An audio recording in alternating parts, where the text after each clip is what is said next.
Hello to everyone. देखिए video first sem के maths की जो एग्जाम डेट है वो आपकी 19 जनवरी आ गई है, मतलब 2026। दैट मीन्स आपको मात्र 5-7 दिन बचे हैं। अब अभी तक आपने पूरे साल भर कुछ नहीं किया है, क्लियर, या आपकी तैयारी अधूरी हुई है, तो आपको ये 5वां यूनिट के अंदर से क्या क्या एग्जाम में आएगा, कितने मार्क्स का आएगा, इसके बारे में आपको कंप्लीटली समझाया जा रहा है। जो अगर आप मिनिमम समय में 7 दिन में 5 टॉपिक भी ऐसे कर लो तो 100% आपके मैथ्स के अंदर रिजल्ट अच्छा रह जाना है, मतलब बैक नहीं आनी है। तो इसके लिए आपको तैयार इसमें से क्या क्या करना है, ये पहले पूरे सिलेबस का एक मैं आपको रिव्यू बता रहा हूँ कि देखिए यूनिट फर्स्ट में आपके पास में 3 पार्ट्स है, asymptotes, curve tracing and curvature. अब इसमें आप मान के चलिए एसिम्प्टोट्स आपके सेक्शन सी का क्वेश्चन बनता है, ये ध्यान रहे। तो इसमें से एसिम्प्टोट्स ऑफ एल्जेब्रिक कर्व जो है, जनरल एल्जेब्रिक कर्व, आप उसको अच्छे से तैयार कर दीजिए। अब बचा सेक्शन बी।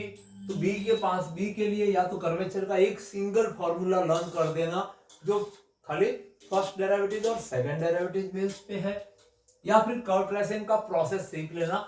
इसमें आपको कर्व ट्रेसिंग से बेनिफिट ये होना है कि ये वैसे तो सेक्शन बी के लिए है, but rare cases curve tracing आपके सेक्शन सी में आ सकता है, तो उस समय एसिम्प्टोट्स आपको सेक्शन बी में मिलना है।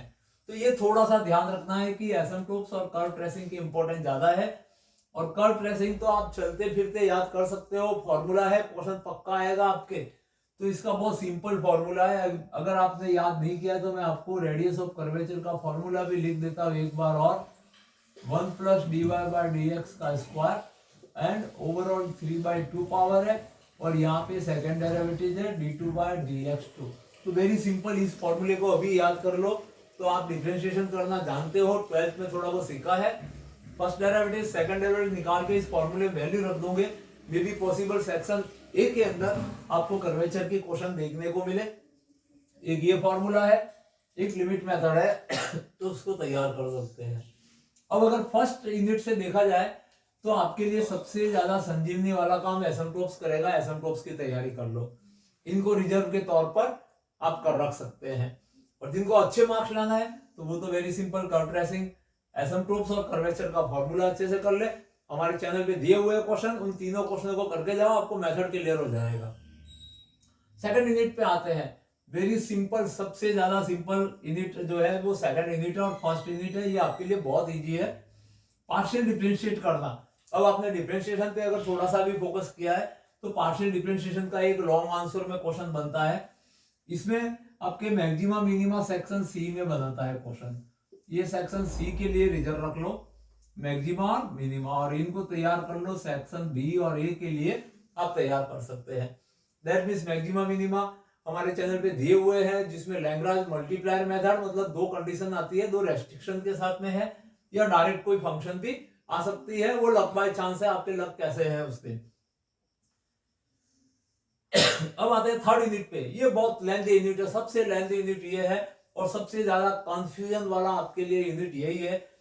इसके अंदर देखिए first order and first degree में 2 मेथड आपके पास में है, एग्जैक्ट डिफरेंशियल इक्वेशन और बर्नौली की डिफरेंशियल इक्वेशन। ये सेक्शन बी के लिए रिजर्व हो जाते हैं दोनों method. Higher order with constant coefficient, मतलब CF प्लस PI, और वो भी इसमें क्वेश्चन सेक्शन सी का बनता है।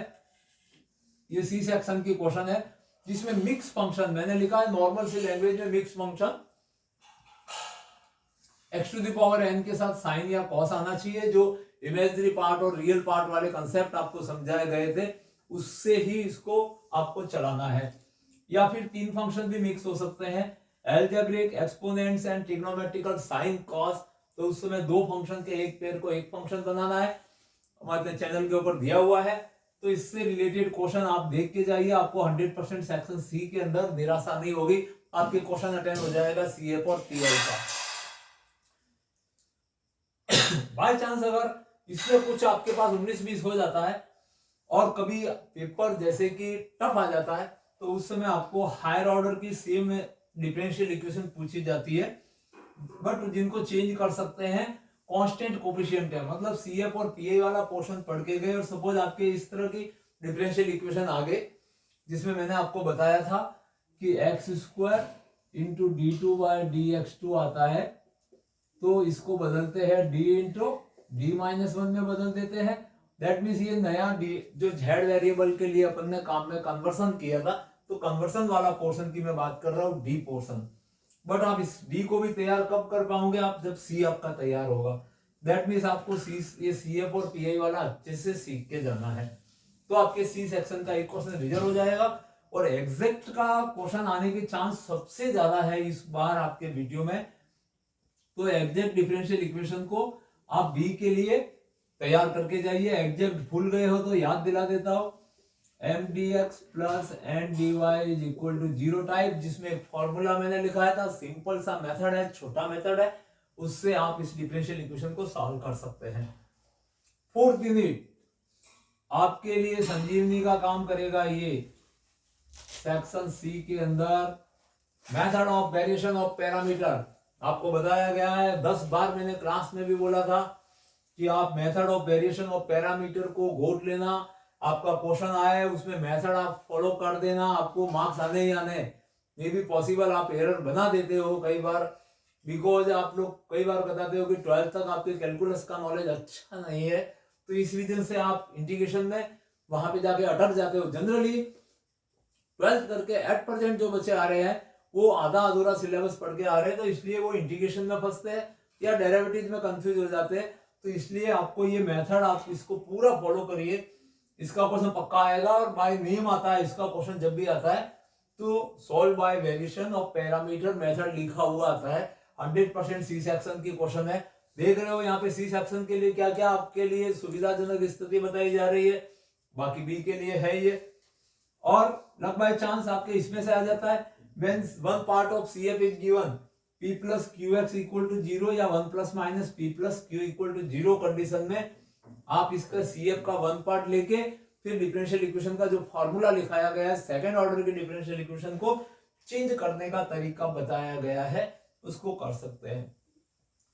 5th यूनिट सीधा डायरेक्ट स्ट्रेट सेक्शन सी में आपके चार्टपीट मेथड फंसना ही फंसना है। ये आपका सेक्शन सी में चार्टपीट मेथड आना है और लैग्रांज वाला है, ये आपका सेक्शन बी कवर करवाएगा। लैग्रांज ये भी तैयार कर लीजिए किस तरह से उसको सिस्टमेटिक लिखना है। पहले 2 रेशियो को सॉल्व करना है और लैग्रांज ये ही सीखोगे तभी आप चार्टपीट तक जा पाओगे, बिकॉज चार्टपीट की ए भी लंबी होती है, उसकी इक्वेशन भी याद कर लेना। ये सेक्शन में भी पूछेगा right the ChatGPT AI, that means ChatGPT की एआई का इक्वेशन लिखना है। तो इस तरह से ये BTU फर्स्ट सेम वाले जिनके एग्जाम डेट आ गई है 19 जनवरी 26, दैट मीन्स उनके लिए ये पूरा वीडियो बहुत ही इंपॉर्टेंट है। अगर आपने कुछ नहीं किया है पूरे साल तो अभी पढ़ना शुरू कर दो 5-7 दिन में।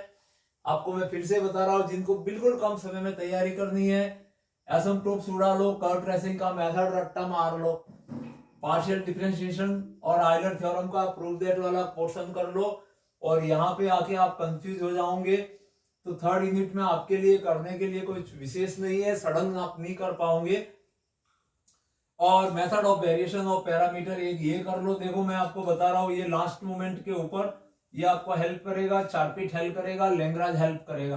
दैट मींस यूनिट 4th और 5th, और फर्स्ट के अंदर एसिम्प्टोट्स और सेकंड में पार्शियल डिफरेंशिएशन और मैक्सिमा मिनिमा का एक मेथड प्रोसेस है, वो लिख देना। इतना करके आ जाएगा जो लड़का, उसके बैक नहीं लगनी है, किसी भी कंडीशन में नहीं लगनी है।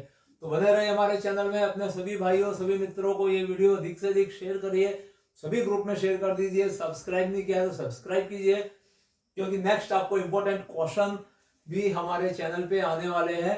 उन क्वेश्चनों को आप करके जाना, जिससे थोड़ा प्रैक्टिस हो जाएगी आप लोगों के।